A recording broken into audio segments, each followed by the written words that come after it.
ഇവരെ മൂഞ്ചി ഗൈസ്. ഞങ്ങളെത്തിയപ്പോഴത്തേക്കും നെച്ചു ഇവിടെ നേരത്തെ ഒരാള് തലക്കൈ കൊടുത്തിരിക്കുകയാണ് ഗൈസ്. 6:25 അവിടെ ഇങ്ങനെ നിക്കണേ. കുറച്ചേരം അവിടെ നിന്നപ്പോ ചൂടെടുത്ത അപ്പൊ ഞാൻ അപ്പുറത്തുള്ള ഒരു കടയിൽ കയറി AC കൊള്ളാൻ വേണ്ടി. ചേട്ടാ ഇവിടെ കുപ്പി ഉണ്ടാവില്ല മോളെ. ഓക്കെ ഗൈസ്, ഞങ്ങളപ്പോ ഇന്ന് ഇവിടെ സർപ്രൈസ് കൊടുക്കാൻ വന്നിരിക്കുകയാണ് നെച്ചുന്റെ ബർത്ത്ഡേ ആയിട്ട്. പക്ഷെ നെച്ചു സർപ്രൈസ് ഞങ്ങൾക്ക് തന്നു. ഞങ്ങളെക്കാൾ കുറച്ച് മുമ്പ് അവളെത്തി. ചെറുതായിട്ട് ചിരിപ്പോയി, എന്നാലും കുഴപ്പമില്ല, അവൾ അഭിനയിക്കുന്നൊക്കെയാണ് പറയണത്. കമോൺ ഗൈസ്, നെച്ചു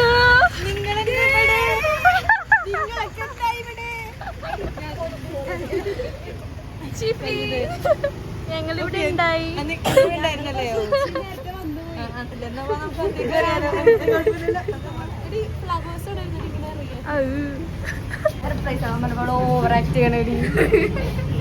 നമ്മൾ ഹസ്റ്റ് ഓഫ് പാലാരുട്ടത്താണ് വന്നിരിക്കുന്നത്. ഇവിടെ വെച്ചിട്ടാണ് നമ്മൾ നെച്ചുടെ ബർത്ത്ഡേ പരിപാടി എല്ലാം അറേഞ്ച് ചെയ്തിരിക്കുന്നത്. ഇവിടെ എല്ലാം നല്ല അടിപൊളിയായിട്ട് അറേഞ്ച് ചെയ്ത് വെച്ചിട്ടുണ്ടായിരുന്നു അങ്ങ് ചെന്നപ്പോൾ തന്നെ. പിന്നെ നമ്മുടെ ഇപ്പുറത്ത് തന്നെ ഒരു ബ്രൈഡ് ടു ബിയുടെ ഫംഗ്ഷൻ നടക്കുന്നുണ്ട്. അതുകൊണ്ട് തന്നെ നമുക്ക് കുറച്ച് ഡിലേ ഉണ്ടായിരുന്നു. അപ്പോൾ നമ്മളിങ്ങനെ വെയിറ്റ് ചെയ്യായിരുന്നു. ഓക്കെ, കുറച്ച് നേരം വെയിറ്റ് ചെയ്തിട്ട് നമുക്ക് കേക്ക് കട്ട് ചെയ്യാമെന്ന് പറഞ്ഞ്. പിന്നെ ഇതിപ്പോൾ നമ്മളിവിടെ ഇരുന്ന് ഫോട്ടോ എടുക്കാൻ വേണ്ടി ഓരോ കഥയൊക്കെ പറഞ്ഞ് പോസ് ചെയ്തൊക്കെ ഇരിക്കുകയാണ്. പിന്നെ നെച്ചു ഭയങ്കര ഹാപ്പി ആയിരുന്നു, കാരണം കല്യാണം കഴിഞ്ഞിട്ടുള്ള ഫസ്റ്റ് ബർത്ത്ഡേ ആണ്. അപ്പം നമ്മളെല്ലാവരും കൂടെ കൂടി അങ്ങനെയൊക്കെ.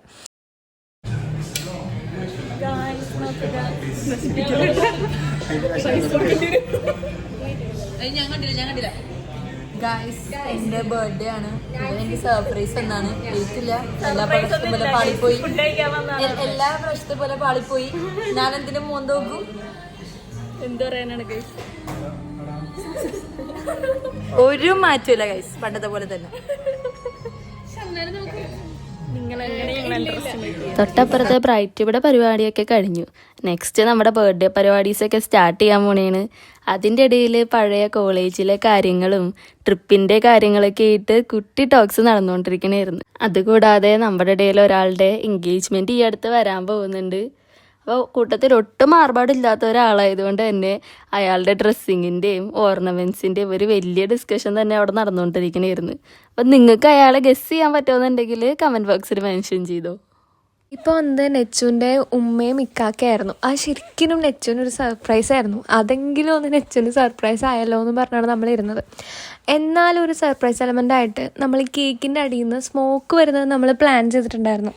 അത് നെച്ചുവിന് അറിയില്ലായിരുന്നു. പക്ഷെ നമ്മൾ നേരത്തെ പറഞ്ഞില്ലേ അപ്പുറത്തൊരു ബ്രൈഡ് ടു ബി നടക്കുന്നുണ്ടെന്ന്. അപ്പോൾ അവരുടെ കേക്ക് കട്ട് ചെയ്തപ്പോൾ ഇതേപോലെ സ്മോക്ക് വന്നു. അപ്പം നെച്ചു അത് കാണുകയും ചെയ്തു. അങ്ങനെ നമ്മുടെ ആ സ്മോക്കിൻ്റെ ഐഡിയ അങ്ങനെ പോയി. അപ്പോൾ ഇവിടെ കട്ട് ചെയ്യാൻ ഇരുന്നപ്പോൾ തന്നെ നെച്ചുവിന് അറിയായിരുന്നു സ്മോക്കൊക്കെ വരുന്നത്.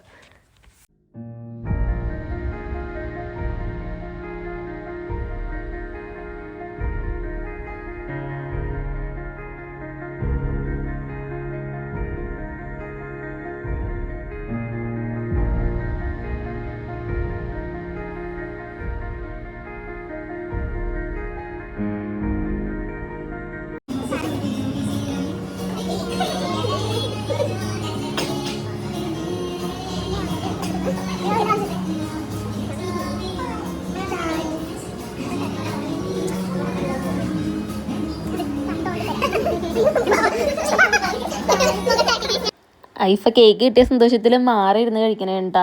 നിങ്ങളിത് കാണുമ്പോൾ വിചാരിക്കേണ്ട ഇത് ഒന്നാമത്തേണെന്ന്. അല്ല ഗൈസ്, ഇതെല്ലാവരുടെയും കയ്യിൽ മൂന്നാമത്തെ കേക്കാണ്. ഞങ്ങളവിടെ കേക്ക് വടിച്ചെടുത്തിട്ടാണ് അവിടെ നിന്ന് ഇറങ്ങി. ഞങ്ങളുടെ പ്ലാനൊക്കെ പൊളിഞ്ഞെങ്കിലും ഷിഫിയുടെയും ഉമ്മിയുടെയും പ്ലാനിങ് പക്കയായിട്ട് നടന്നു. അതുകൊണ്ട് ഞങ്ങൾക്കൊരു ആശ്വാസം. ഗിഫ്റ്റ് പൊട്ടിക്കാനായിട്ട് നെച്ചുവിനേക്കാൾ ധൃതി ഞങ്ങൾക്കായിരുന്നു. നമുക്ക് ഫുഡ് കഴിക്കാം.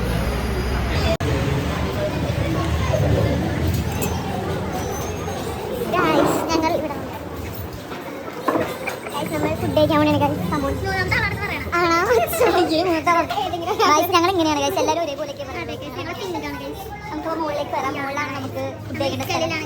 ഇപ്പെല്ലാം നമ്മൾ ഉള്ളത് വളരെ സമ്മതിക്കാനുള്ള ഗായ്സ് ഞാൻ എടുക്കാം. ഞങ്ങള് ഫുഡ് കഴിക്കാൻ ഫുഡ് കഴിച്ചിട്ട് വരാം. ഫുഡ് വരുമ്പോ കാണിക്കാം. അതെടുത്ത് പറഞ്ഞു ഇനി ഷിപ്പിപ്പെട്ടു.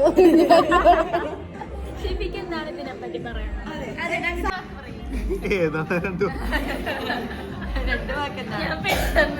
ഞാൻ വിട്ടു.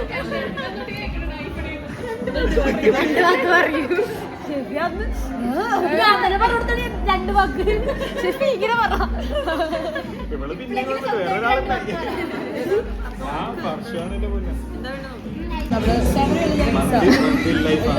അവൾ എക്സാമിന് പോലും ഇങ്ങനെ സീരിയസ് ആയിട്ട് നോക്കാറില്ല ഗൈസ്.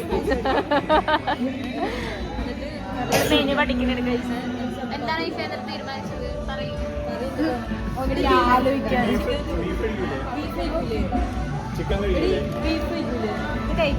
ഇവിടെ എല്ലാവരും എല്ലാം കഴിക്കും.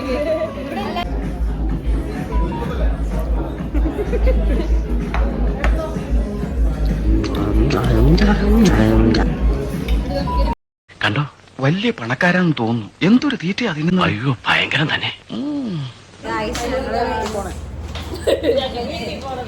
വീട്ടിൽ പോകണം. ഇങ്ങനെ ഞങ്ങളുടെ ഫുഡ് അടി കഴിഞ്ഞു. ഞങ്ങൾ വീട്ടിലേക്ക് പോവാണ്.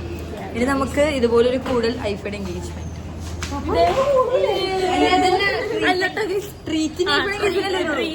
ഇതുപോലൊരു കൂടുതൽ അല്ലാണ്ട് ഞങ്ങൾ ഇടക്കിടക്ക് കൂടും. ഐഫോനെ കൂട്ടൂല. ഞങ്ങൾ